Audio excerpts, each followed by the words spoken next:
Okay, so thanks for checking out this case study video. This is going to be called Wildcard Marketing Case Study. It's not your typical case study, right? But this will actually help you if you're a marketer, if you run Facebook ads as a service, if you run web design, search engine marketing, local SEO. If you're a marketer in general, this case study will help you, right? Yes, it definitely will.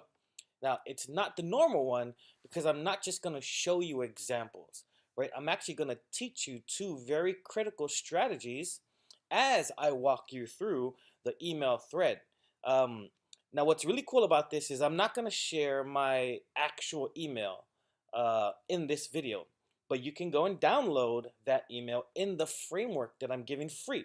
Go to poweremailframework.com, and then when you download that, you're going to make a copy of it, and then in there is preloaded the email that I sent to get this particular deal. I also offer maybe another one in there too as a sample. I will say though that I'm an anti-template guy in terms of I'm not a cut and paste type of guy, right? I create frameworks so that you can write your emails to fit your particular offer and your demographic, right? So again, this is not a typical case study. I'm actually going to teach you two very critical strategies that will help you moving forward, especially when you send your one-off emails. Who am I? Rob.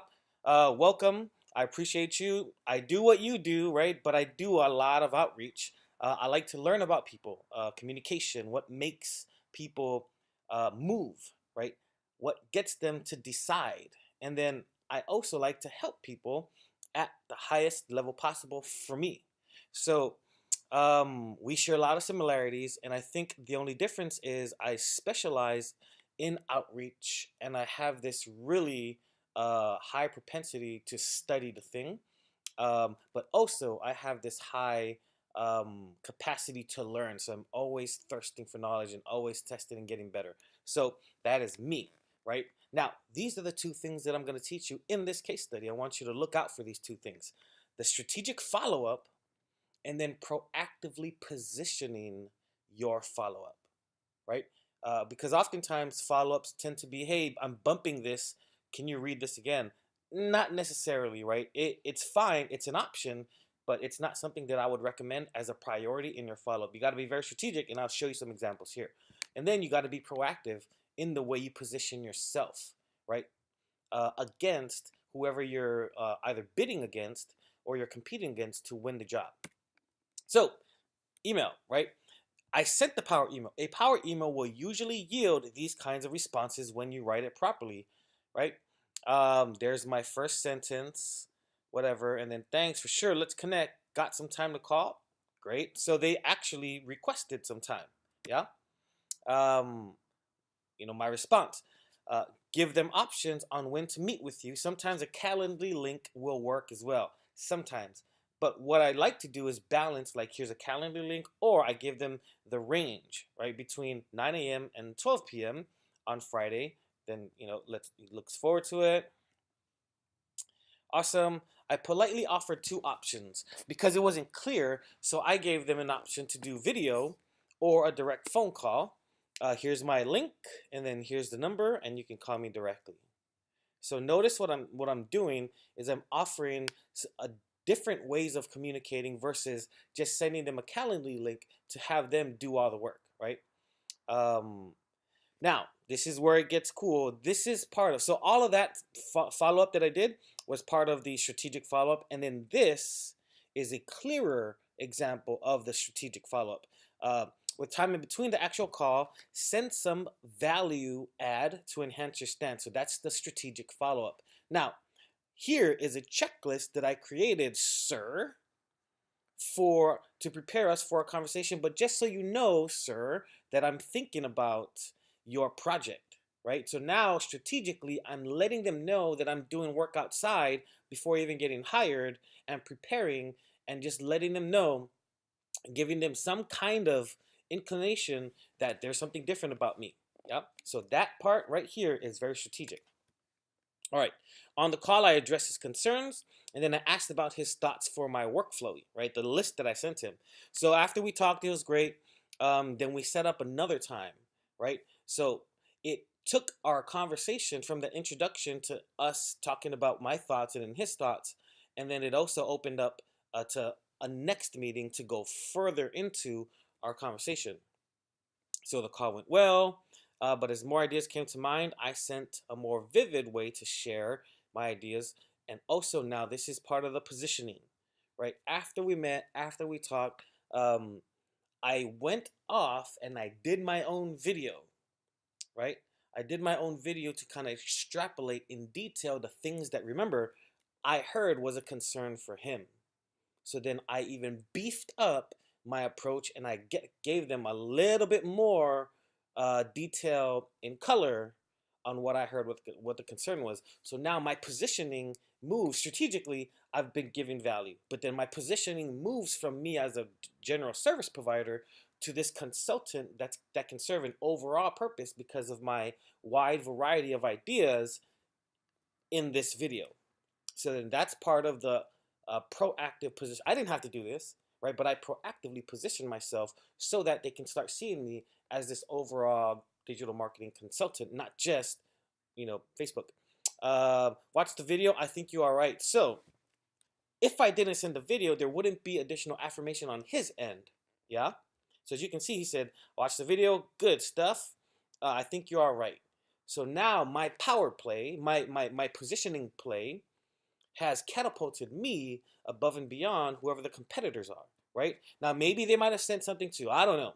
But all I know is this has positioned me to go from beyond just a regular service provider to somebody who actually knows his stuff and has got some chops and is, quite creative. So the proactive positioning, as you can see, is happening right now.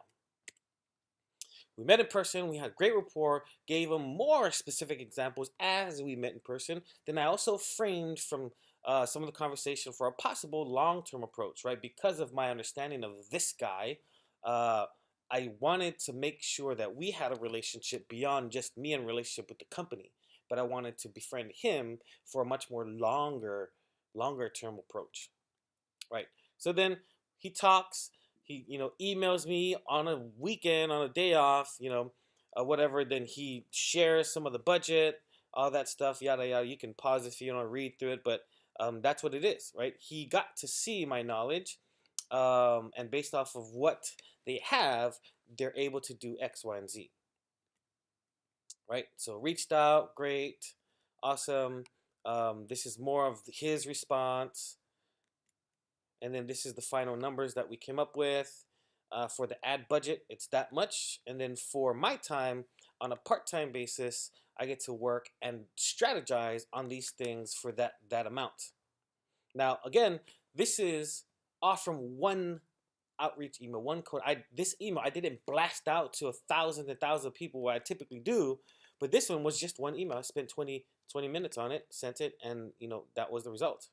So my question to you, after watching this, seeing the email thread, being taught about the strategic follow-up and the proactive positioning, are you doing that right now? How many leads do you have in your pipeline right now that you garnered through your strategic follow-up or proactively positioning yourself, right? Are you successfully using email outreach in your business now, or are you doing other things and neglecting this, right? Those are my questions to you. If you are doing cold email outreach, this would be a great tool. Download my free Power Email Framework. If you're not, this definitely will be a great tool for you. PowerEmailFramework.com. Go ahead, download it. It's yours for free, right? Use it and let me know how it happens. However, if time is of essence, if it's just way too complicated, and you'll see if you're in the group, the Facebook group, there's so much content, man. You guys are absolutely being hammered. There's so much value that the unfortunate thing is you got to comb through it, right? There's not a great way for Facebook to organize really good content. You just got to comb through, but that's cool. That's why the group is there. It's so much value. But if it's just too much to do and you need some help, right? You want me to work with you, I can do that. I can write you emails specifically, right? We'll co-work, and then I'll sit there, hear your offer, your service, etc., etc., and then we'll write it. It'll eliminate all the guesswork. I'll write from scratch, right, to match your service. Um, or if you have an existing email that just didn't work, then we'll work from there, right? Whatever the baseline is, the foundation, we'll take it and then I'll rip it up and we'll create something that's pretty unique. No, it absolutely is unique, but it's pretty interesting, and you'll get some responses. So that's called my Write with Rob sessions. Okay, my Write with Rob sessions. Is this if this is something that you want, and I can help you with like immediately, shoot me a PM, right, on Facebook. Shoot me a private message. Then we'll take it from there. We'll talk about what it costs, the schedule, what you can expect, what you get, and then the follow up and all that stuff after our sessions. So that's my offer to help you out, because I know, and you'll see in the group, there's a lot of people fumbling through. There's so many different things that they just can't get. But if you have a really solid email, you can just send manually, right? Like I did in this case study, and garnered that deal. So, specific, quick recap. Go. Think about your strategic approach to follow up. And then always proactively position yourself, right? Because you're competing against other people, but then also you're competing against their fears and the unknown because they don't know you, right? So make sure you apply these two things, put them into action, and then start seeing some benefits for the work, right? Again, I appreciate you being here. Thank you for watching the Wildcard Marketing case study. Hit me up on Facebook and let me know if you want to do the Write with Rob sessions. It's there so I can help you and I can actually do the work, right? Do the work, man.